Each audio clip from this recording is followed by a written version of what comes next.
আজকে এই ভিডিওতে দেবদাকে নিয়ে কথা হবে, কিন্তু সিনেমা সংশ্লিষ্ট কিছু নিয়ে কথা হবে না। আজকে এই ভিডিওতে মানুষ দেবদাকে নিয়ে কথা হবে, মানবিক দেবদাকে নিয়ে কথা হবে। হ্যালো এভরিওয়ান, আমি পৌশালী চলে এলাম আরও একটা নতুন ভিডিও নিয়ে।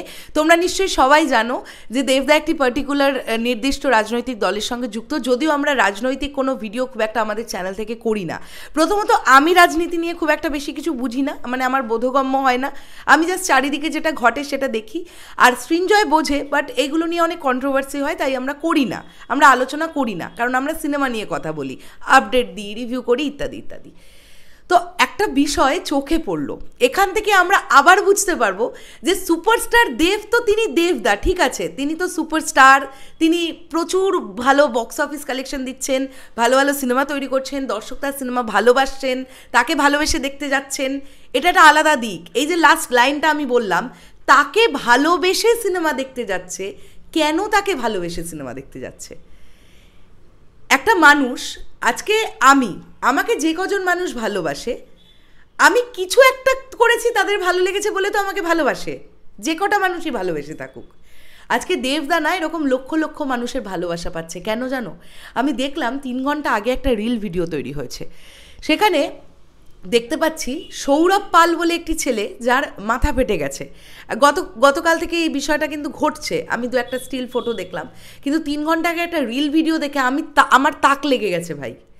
সৌরভ পালের বাড়িতে চলে গেছে, মানে সারাদিন ধরে ঘাটালে প্রচারণার কাজ করেছে, করে রাত্রিবেলা সৌরভ পালের বাড়িতে চলে গেছে তার ফ্যামিলি মেম্বার্সের সঙ্গে বসে, এবং স্বাভাবিকভাবেই যেটা হয় যে একটি বাড়িতে সুপারস্টার দেব ঢুকলেন, বাড়ির পাশে খবর হয়ে গেছে এই দেব ঢুকেছে, তো সেখান থেকে এসে কিছু লোকজন ঘরের মধ্যে ঢুকে পড়েছে।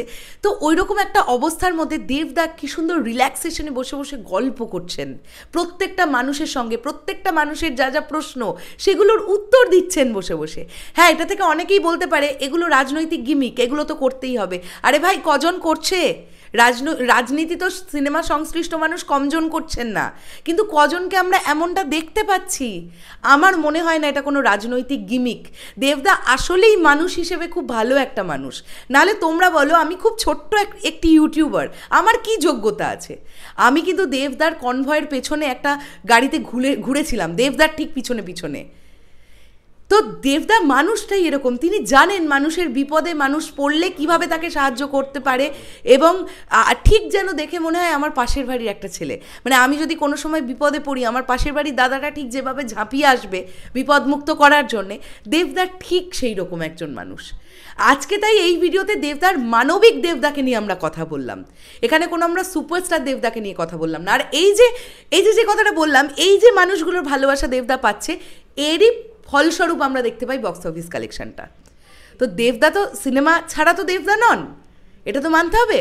তো সেখান থেকে দাঁড়িয়ে আজকে এই মানুষটা এত মানুষের ভালোবাসা পাচ্ছেনই তার ভালো ব্যবহার এবং তার মানবিকতার জন্য। এইটা কজনের আছে এটা একটু খুঁজে দেখতে হবে।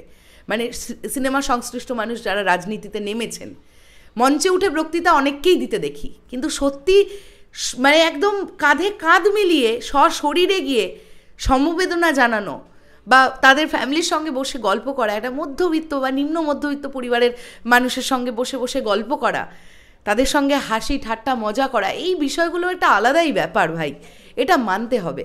তো খুব ভাল লাগলো বিষয়টা, ওই জন্যই আলোচনা করতে এলাম। আর বেশি কিছু কথা বলবো না। খাদানের জন্য অনেক অনেক শুভকামনা, এবং প্রমোশন তো খাদানের চলছে, দেবদা করছেন না তো কি হয়েছে? দেবদা এই কাজগুলো করছেন, খাদানের প্রমোশন হচ্ছে।